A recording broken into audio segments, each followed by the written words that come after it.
Hi friends. Today we're going to talk about balancing reactions. This lesson here that we're going over is the first real fundamental in our stoichiometry unit. This is just how to look at reactions and ensure that the correct amount of reactants and products are present in the formula when we write it. Now, this unit can be a little bit intimidating. It has a reputation from all of high schoolers to just be really difficult and really scary, but it's genuinely not. As long as you are practicing the assignments that are given, you're asking for support, you're watching these videos, you're watching, any other videos on YouTube that you find that can help you, you're gonna be fine. So don't freak out about it. It is a little bit math heavy. Just practice. Practice makes perfect. If you ever need any help on any of the problems, please do send me an email. If you need, if you have any other questions that we don't cover in class, please let me know. This is the first video that I'm recording for chemistry. And my plan is that this lecture video right here will go into Canvas. And then I will record a follow-up video if we ever need to make any, answer any additional questions or anything like that. Well, here we go. Let's go ahead and get started. It's not a super long one. It's not super tricky. We'll just go to the lecture. There we go. And we're going to talk about balancing reactions. Now, when we talk about balancing reactions, what we're really talking about is the conservation of mass. Around 1789, French chemist Antoine Lavoisier discovered and published his findings on the conservation of mass. And here's basically what he did. He took a jar and he put a candle inside of it. And he weighed the mass of the jar with the candle. And then he put a jar with a candle that was burning and measured the mass of the jar and the candle that was burning.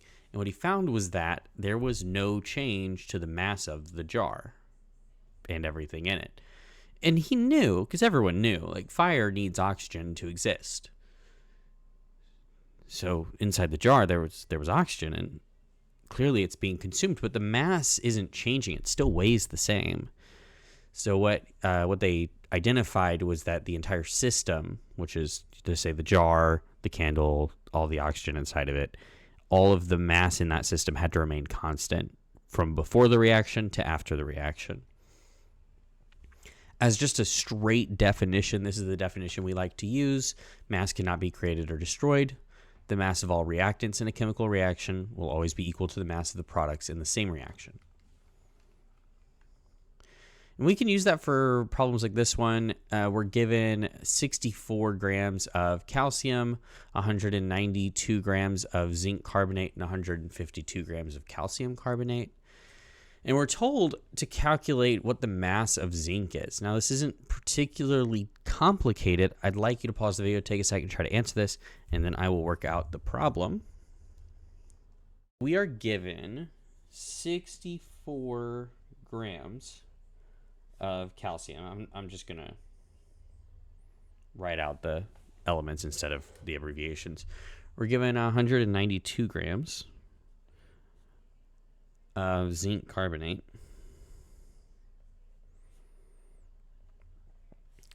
and that is going to react together to yield 152 grams of calcium carbonate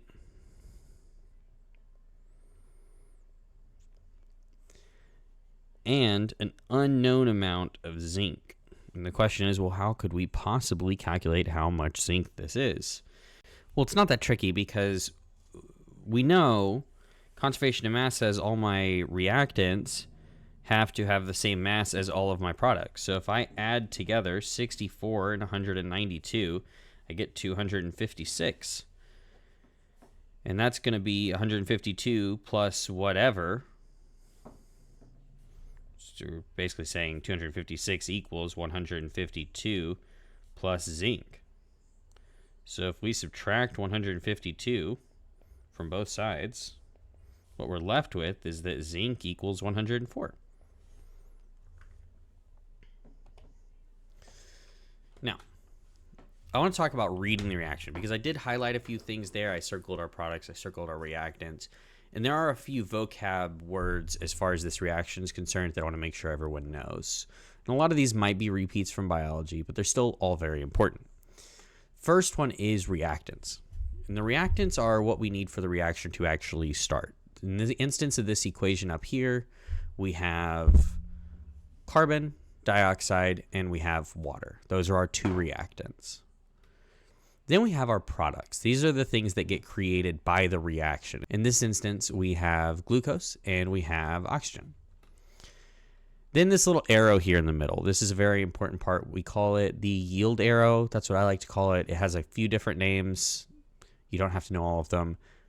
The important thing that you know is that this arrow identifies which side is the reactant side and which side is the product side. And the arrow will always point towards the products. So if I wanted to, I could write this same formula down, but flip the arrow around, and it would completely change the meaning of this reaction. Then you see these words above and below the arrow. These are conditionals. They tell us what might be required for the reaction to be carried out. In this equation on the screen, we need chlorophyll and we need sunlight to be present in order to have our reaction. And then these numbers here, these are coefficients. Now, you might be familiar with these from algebra. They serve the same purpose. They'll multiply into it effectively. So, like our carbon dioxide there has a coefficient of 6. So there will be 6 carbons and there will be 12 oxygens because we have to carry that 6 to both the elements that it's connected to. When it comes to balancing the reactions that we're about to do, we can really only adjust the coefficients because if I try to change how many hydrogens are in water, it stops being water. But I can change how many waters I'm putting into the reaction. So let's talk about balancing the reaction, right? I want to go ahead and work this one out on my iPad for you. How might we balance this reaction? Now, I just said that we can only adjust the coefficients, which I've underlined here in red. And I want to work through this with you. Now, there's no formula to follow. There's no magic process. If you do these steps, you'll get every answer right. It's a lot of guessing and checking. But there is a process that you can go through to kind of help guide you through that. And this is how I approach a balancing reaction. First thing I do is I'm going to write down all of the elements. Now, not all of the elements. I'm going to write all the elements that appear in the reaction. Here's how I like to approach these equations. First, I start by writing down all of the elements that are in the reaction. And there's not a particular order you have to write them. I just write them in the order they appear at the start because that just makes it easier for me. So we have a carbon, we have hydrogen, and we have oxygen. And then I'll do the same thing for the other side of the equation. We have carbon, hydrogen, oxygen. Again, there's not a particular order you have to write them, but for my products over here, I like to put them in the same order. That way it's organized a little neater as I go through the following steps. Next thing I'm going to do is figure out, well, how many of each element do I have? So I'm just going to straight count them up.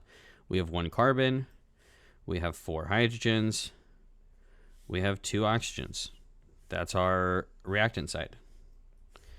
Then on our product side, we have 1 carbon, 2 hydrogens, and 3 oxygens. Then I have to ask myself, is it balanced? Well, we have 1 carbon here, 1 carbon here, so my carbons are balanced, right? I have 1 on the product side, 1 on the reactant side. As far as hydrogens are concerned, I have 4 hydrogens as a reactant, but only 2 hydrogens as a product. So these ones are not balanced. And then for oxygens, I have 2 on my reactant side and 3 on my products. Oxygens are not balanced. It is my job to balance them. And the only way I can do this is by adjusting the coefficients. That's what I've underlined red up on top. When you go through this, you are just guessing and checking. You're going to make an adjustment. You're going to redo the math we just did to check how many of each element are there. If they're all balanced, great. If they're not all balanced, keep working on it. That simple. I like to just work from the top down. So carbon is already done. I don't need to mess with anything that has a carbon in it necessarily. I can still mess with the things that might change this carbon balance. I'm just going to have to rebalance them. So I'm not going to worry about that right now. I'm just going to go to the hydrogens. Hydrogens are next. And I have to ask myself, well, I have 4 as my reactant, and I have 2 as my product. How can I get these to be the same number? Well, I cannot divide this by 2. I can't just put a -2 and have a division or some weird thing. I can't have less hydrogens. I just need more on my product side. Now, what coefficient could I add in order to increase the amount of hydrogens that I have? I could put a 2 in front of my H2O. And if I do that, I need to revisit my math. And it's going to change my hydrogens and my oxygens. So now we will have 4 hydrogens because the 2 has to distribute in. And I will have 1, 2, 3, 4 oxygens. I'll recheck. I have 1 carbon, 1 carbon. Those are both balanced. Back up, thank you. I have 4 hydrogens and 4 hydrogens. Those are now balanced. And then I have 2 oxygens and 4 oxygens. Those are not balanced. I do need to make those balanced. Same process as before. I have 2 oxygens as my reactants, 4 oxygens as my products. How could I double the number of oxygens on my reactant side? I can add a coefficient of 2 on the reactant side. And then I have to revisit my math. Does that change my number of carbons? No. Does it change my number of hydrogens? No. Does it change my number of oxygens? Yes. That number is now 4. And since that number is now 4, both my oxygens, products, and reactants are balanced. Therefore, this whole problem is balanced, and you have done it correctly. I know it's tedious to sit and revisit each element every time you make an adjustment, but that is the slow pace you may need to have to avoid mistakes. If I were to ask you to write this equation out, now that you have balanced it, you would write it CH4 plus 2 O2 yields carbon dioxide plus 2 waters. I think I worked that out in here. I'm not sure. Let me see what it does in the slides. Yeah, there it is. Our starting point, because we balance it. Practice problem for you is with tin and oxygen to become tin oxide.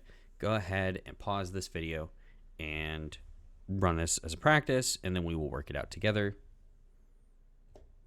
And because you have paused the video and you are a good student, you have already done this. Thank you. Let's go ahead and test it out. We have tin and we have oxygen as our reactant side. And we have 10. Let me do it in a different color. We have 10 and we have oxygen on our product side. On our reactant side, we have 110 and 2 oxygens. On our product side, we have 4 10s and 6 oxygens. Now this one is very simple because both of our reactant side elements are isolated. They're separate from each other. So I can adjust tin all I want. It's never going to mess with oxygen. I can mess with oxygen all I want. It's never going to mess with tin. I simply need to turn this 1 into a 4. How might I do that? I will add the coefficient of 4. And then I need to turn this 2 into a 6. How might I do that? I may change this coefficient to 3, which turns this into a 6.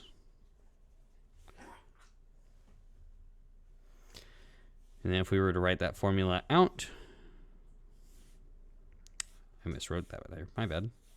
It should be a 4. If we were to write this out, this formula would be 10 plus 3 oxygens yields 410 and 6 oxygens.